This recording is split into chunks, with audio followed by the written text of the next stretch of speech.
They laughed when my stepdaughter phoned me. They faked Dad at Thanksgiving dinner, a joke to everyone.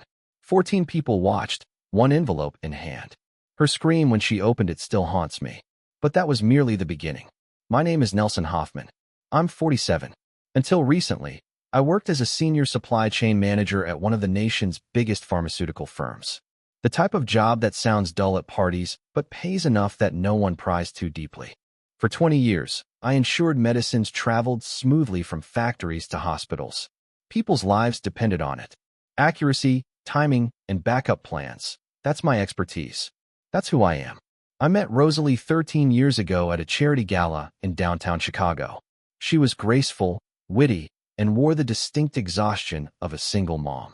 Her daughter, Brittany, was 7, shy and clinging to her mother's hand like a lifeline. Brittany's biological father had emotionally checked out long before the divorce was finalized. He sent birthday cards when he remembered and paid child support only when the court enforced it. That was all. I believed I could be different, better. I thought that if I showed up, stayed consistent, and loved that little girl as my own, eventually she'd see me as more than her mom's husband. For a while, it seemed to work. I taught Brittany to ride a bike. I attended every recital, every parent-teacher meeting. When she got her driver's license, I was the one practicing with her in empty lots at dawn, palms sweating with every highway merge. But somewhere between middle school and college, things changed. Maybe it was her biological father suddenly resurfacing, trying to play dad when convenient. Maybe it was Rosalie's mother, Lorraine, who moved in 3 years ago and never missed a chance to remind me I wasn't family. Or maybe Brittany simply became someone who measures value by what's given, never saying thank you. I should have seen the signs, the eye rolls, the snide remarks, the corrections in front of her friends like I was some clueless substitute. Rosalie always laughed it off. She's just a teenager, she'd say. She's adjusting to college. She's stressed. But I knew better. I knew because my career revolved around spotting patterns and predicting problems. And this was a disaster on the horizon. I just didn't realize I would set it off. It started with headaches, the kind that squeeze your skull and refuse to let go, no matter how much water or medication you take. I ignored them for weeks, blaming stress at work. We were implementing a new distribution system across 12 states, and the pressure was constant. But when my left hand started going numb during a presentation, I knew it was serious. The neurologist's office smelled like antiseptic and defeat. Dr. Reynolds, a kind-eyed woman in her 50s, showed me my MRI.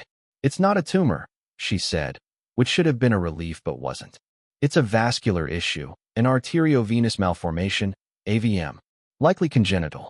A twisted cluster of vessels in your brain, a ticking time bomb. Headaches, numbness, warning signs. Surgery is needed, Nelson. Soon. How soon? I asked, my voice distant, as if it belonged to someone else. Within 3 months, maybe sooner if symptoms worsen. I drove home through the Chicago skyline, a blur of lights. At the door, Rosalie and her mother were in the kitchen, laughing at something on Lorraine's phone. I waited in the doorway. Almost a minute passed. "Oh, you're home early," Rosalie said, barely looking up. "Can you pick up dinner?" I opened my mouth to explain the appointment, the diagnosis, the surgery, but Lorraine cut in. "Get that Thai place Brittany likes," she said. "She's coming home this weekend." "Actually, I need to talk to you," I said to Rosalie. Lorraine laughed. "Oh Lord, here we go? Forgot a bill?" Lorraine had lived with us for 3 years. What was meant to be temporary became permanent, along with endless commentary on everything I did or didn't do, my clothes, my speech, my dishwasher loading, and Rosalie never intervened. "I had a doctor's appointment," I continued, steadying my voice. "There's something wrong with my brain. I need surgery." That got their attention. Rosalie set down her phone, eyes wide. "What? When? Is it serious?" They discovered an AVM. Serious enough that surgery would be needed in the coming months. Lorraine leaned back in her chair, examining me like I was some peculiar specimen. "Well, that explains a lot. I always knew there was something off about you." Her words lingered like smoke. Rosalie laughed nervously. "Mom, that's not funny." "I'm not joking," Lorraine said. "Just stating the obvious." She went back to her phone. I stood there for a few more moments, hoping Rosalie would acknowledge the gravity of what I'd just shared. But she just looked at me with that familiar expression, the one that suggested she was already calculating how this would inconvenience her. "So, dinner then?" she asked finally. I left without a word, got in my car, and drove to the lake, sitting there until the sun sank below the horizon. That's when I made my decision, not to leave, at least not yet, but to prepare, to create something they couldn't take from me. If I was going to risk brain surgery, to stake my life on surgeons and luck, I needed to ensure what I had built wouldn't end up in the hands of people who couldn't even feign concern when I needed them most. The law office of Russell Kent looked modest from the outside. A small brick building sandwiched between a dry cleaner and a sandwich shop in Neepville, 40 minutes from my home. But Russell was well known among men in my situation, guys who needed things handled quietly, legally, and permanently. A colleague had recommended him after a messy divorce. "Russell doesn't fight dirty," he said. "He fights smart." On a Tuesday morning, I walked in carrying a leather portfolio stuffed with every financial document I could gather. Russell was exactly as I expected. Early 50s, salt and pepper hair, reading glasses perched on his nose, and a calmness born from witnessing every possible disaster. "Nelson Hoffman," he said, shaking my hand. "Take a seat. Tell me what brings you here." I laid it all out. 13 years of marriage. A stepdaughter who openly ridiculed me. A mother-in-law who treated me like staff. A wife who stopped seeing me as a partner and started seeing me as a paycheck. And now, a medical condition requiring brain surgery within 3 months. Russell listened without interrupting, taking notes on a yellow legal pad. When I finished, he set down his pen and leaned back. "What do you hope to accomplish?" he asked. "I want to protect what I've built, my house, retirement accounts, everything. If something happens during surgery, or even if it doesn't, I need to know they can't just take it all and act like I never existed." Russell nodded. "Are you considering divorce?" "Not yet. Maybe never. I just need leverage. I want them to understand that respect is non-negotiable." "Then we need a consequence structure," he explained. "Legal measures that trigger under specific conditions. Rare, but enforceable if done correctly." Over the next 2 hours, Russell outlined the options: a revocable living trust to remove the house from joint ownership, amendment clauses triggered by documented disrespect or public humiliation, changes to beneficiaries on life insurance and retirement accounts, and financial support tied to specific behaviors. The key, he emphasized, is documentation, everything witnessed, recorded, time-stamped. "You can't just claim someone disrespected you," he said. "You need proof that holds up under scrutiny." "I can get proof," I said quietly. Russell studied me. "I believe you can, but Nelson, are you sure? Once we start down this path, there's no going back." I thought about the headaches, Dr. Reynolds describing the skull surgery, the chance I might not wake the same, or at all. I thought about telling Rosalie I needed brain surgery and her asking about dinner. "I'm sure," I said. Russell grabbed a fresh legal pad. "Then let's begin." Thanksgiving arrived, carrying the warmth of a corporate merger. Rosalie invited 14 people, including Brittany, home from Northwestern. Lorraine, Rosalie's sister Amanda with her husband, 2 of Brittany's college friends, and Brittany's biological father, Kevin Blair, who hadn't attended a family event in over 10 years, were all present. I spent the morning cooking while everyone else slept. Turkey, stuffing, mashed potatoes, green bean casserole, all of it. By the time guests arrived, the house smelled perfect, and I was exhausted. Kevin showed up at noon, bottle of expensive wine in hand, a smile that didn't reach his eyes. He was everything I was not: tall, loud, confident in the particular way absent fathers become when playing dad for an afternoon. Brittany lit up at the sight of him, throwing her arms around his neck as if he had always been there. "Dad, you made it." I stood in the kitchen doorway, dish towel on my shoulder, and watched. No one noticed the 6 hours I spent preparing the meal. No one thanked me for setting the table, buying Brittany's preferred wine, or accommodating Lorraine's dietary needs. We sat down to eat around 3. By habit, I took the head of the table, but Kevin claimed the other end as if he owned it. Conversation swirled around me. People laughed at Kevin's tales of his latest business venture, some consulting firm with a fancy name that meant little to anyone. Midway through the meal, Brittany stood, wine glass in hand. My stomach sank. I recognized that look, the one she used when she thought she was being clever. "I want to make a toast," Brittany announced. The table quieted.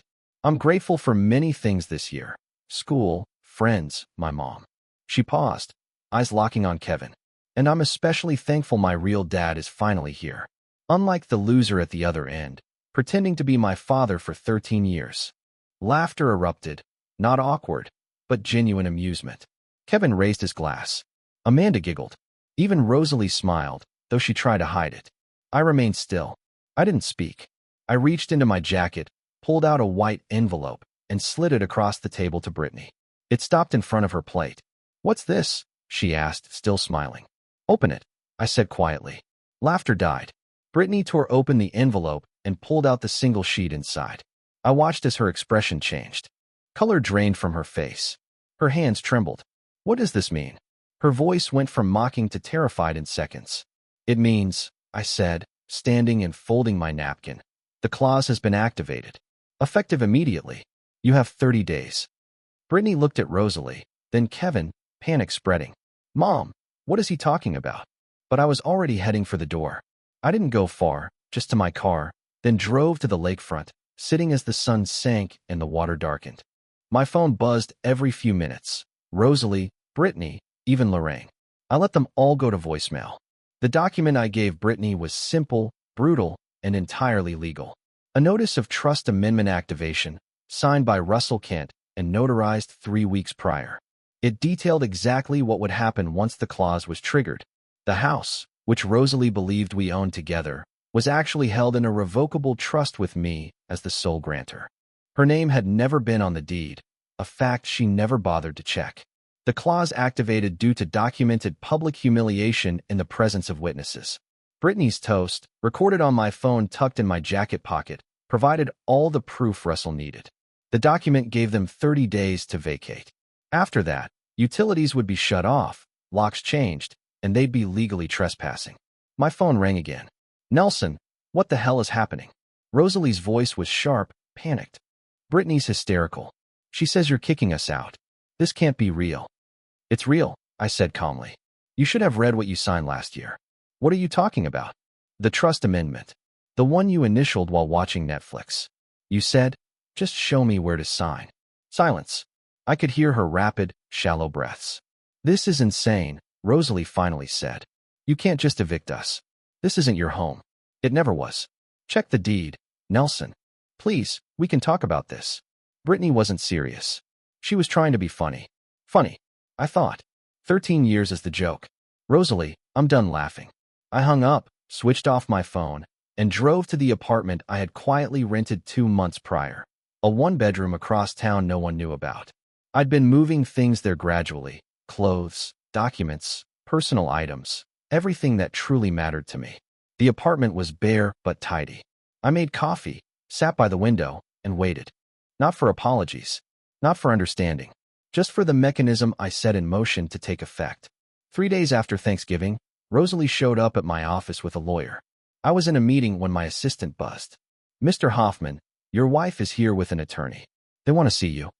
I excused myself and walked to the lobby. Rosalie looked terrible, eyes red and swollen. The man beside her wore an expensive suit and carried a briefcase that screamed litigation. "Nelson," the lawyer said, extending his hand.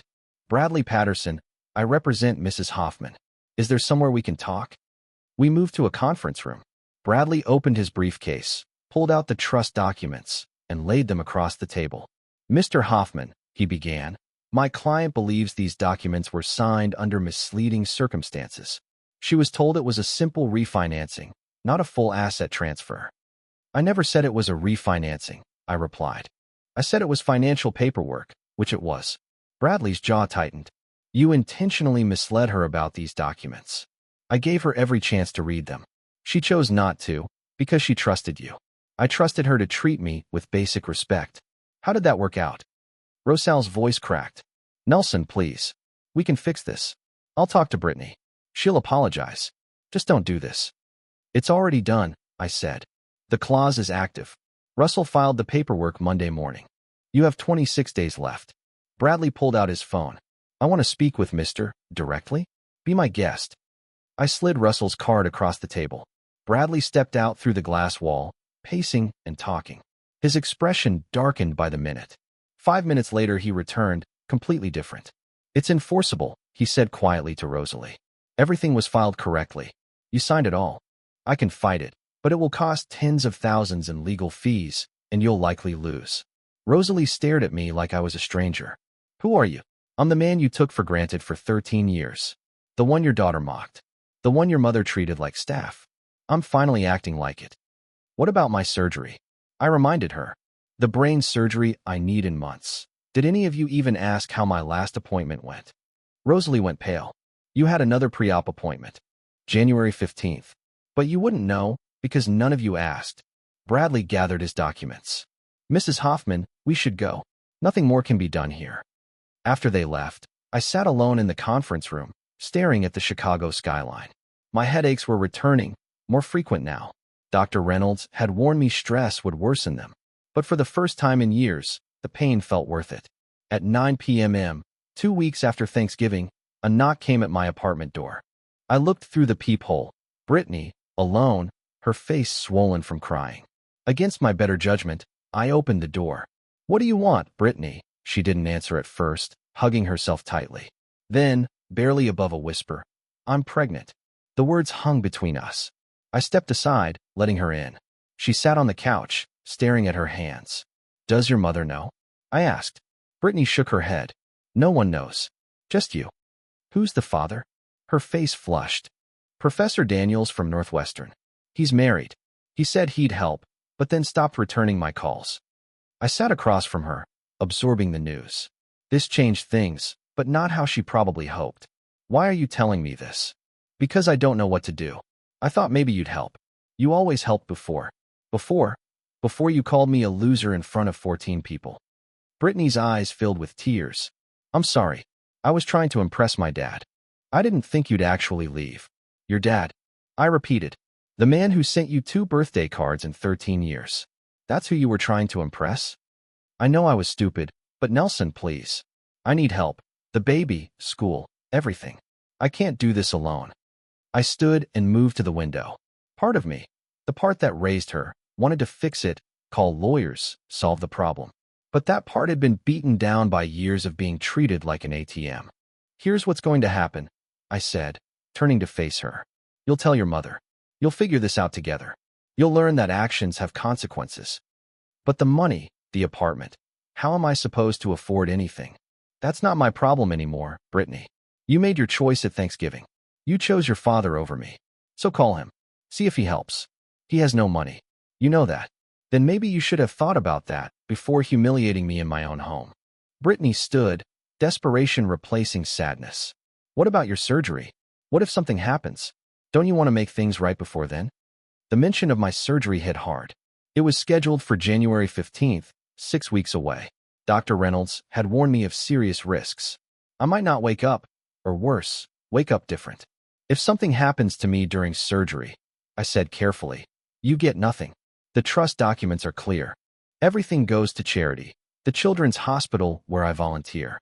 They'll get the house, the retirement accounts, all of it. Brittany's face went pale. You'd really do that? Leave us with nothing? You already treated me like nothing. I'm just making it official. She left without another word. I watched from my window as she sat in her car for 10 minutes before driving away. My phone buzzed, a text from Rosalie. Brittany just told me we need to talk. I deleted it, turned off my phone, and went to bed, knowing tomorrow I had a pre-surgery appointment and nobody would ask how it went. The next blow came from an unexpected direction. Rosalie and Lorraine were active members of St. Catherine's Church, the type where social standing mattered nearly as much as faith. They'd been attending that church for years, on every committee, at every fundraiser, every social gathering. On Sunday morning, 2.5 weeks after Thanksgiving, they arrived as usual. But something had changed. People who normally greeted them warmly looked away. Conversations stopped as they approached. No one saved them seats. After the service, Father Mitchell asked to speak with them privately. I know this because Rosalie called me afterward, her voice trembling with anger and shame. They told us to step back from our volunteer roles, she said. Because of the scandal. What scandal? I asked, though I had a good idea. The whole situation with you evicting us.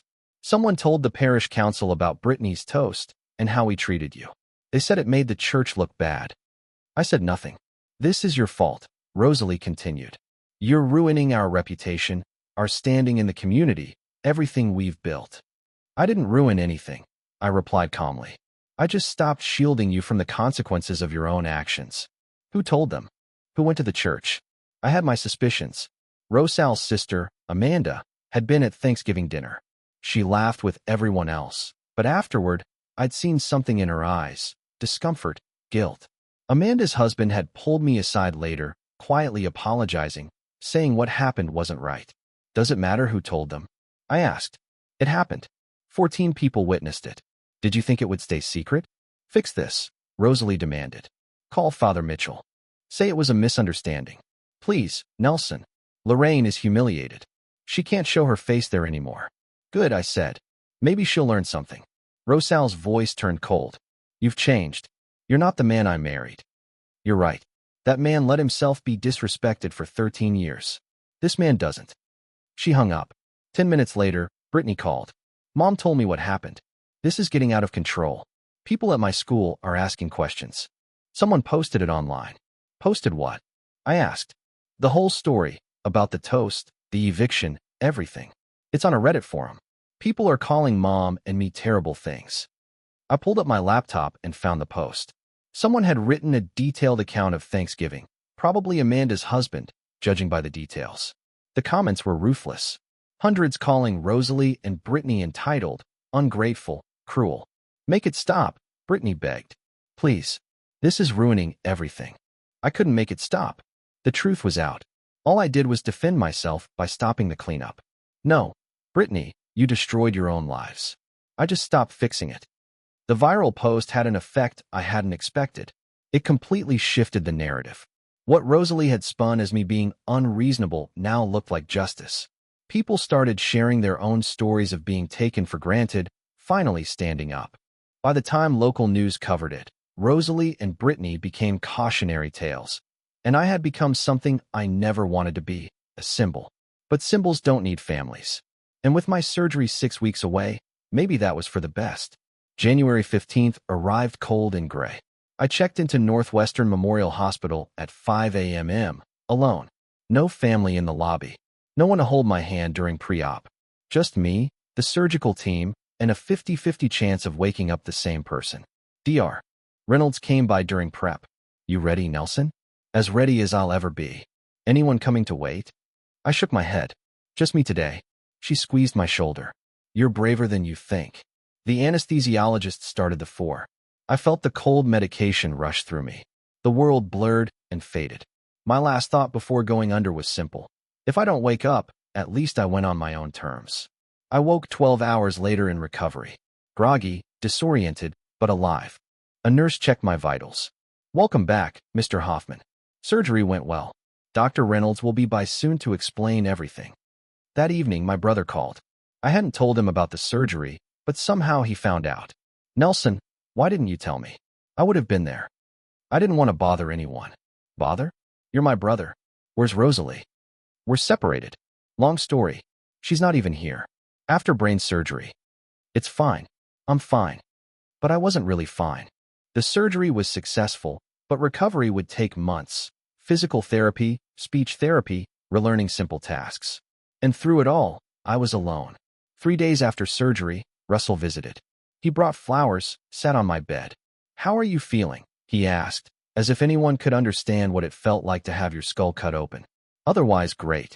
Russell smiled. I have news. The house closed yesterday. The sale is final. Proceeds went exactly where you wanted. Children's Hospital, every penny, $240,000. They were naming a ward after me. I closed my eyes and felt something like peace. The house I had bought, the home I'd cared for, would now help sick children. Not Rosalie, not Brittany, not Lorraine. Kids who truly needed it. What about them? I asked. Rosalie and Brittany moved into the apartment you arranged. Brittany left Northwestern and enrolled at a community college closer to home. The pregnancy is moving along, and she plans to keep the baby. Rosalie got a job, working as a receptionist at a dental office. For the first time in 13 years, she's earning her own way. I thought about that. Rosalie, who had spent our marriage shopping, having lunch, volunteering, now punching a clock, learning the value of work. They asked about you, Russell added. After surgery, Brittany called my office, Wanted to know if you were okay. What did you tell her? That you survived. That was all she needed. Russell got up. Take care, Nelson. You've got a lot of life ahead. After he left, I stared at the ceiling, thinking about second chances, surviving something that could have killed me, and building a new life from the ruins of the old. I didn't know what came next, but for the first time in 13 years, it was mine to decide. 14 months after that Thanksgiving, I sat in a Denver coffee shop, watching snowfall outside. I had moved here 6 months earlier, after my recovery was complete. Fresh start, new city, no ghosts. My phone buzzed. Unknown number. This is Brittany. Can we talk? I stared at it before replying. About what? About everything. About saying I'm sorry.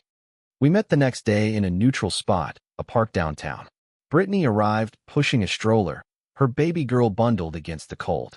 She looked different, older, tired, humbled. Thanks for coming, she said. I nodded at the baby. What's her name? Emma. She's 4 months old. We walked in silence for a while. Finally, Brittany spoke. I was wrong about everything.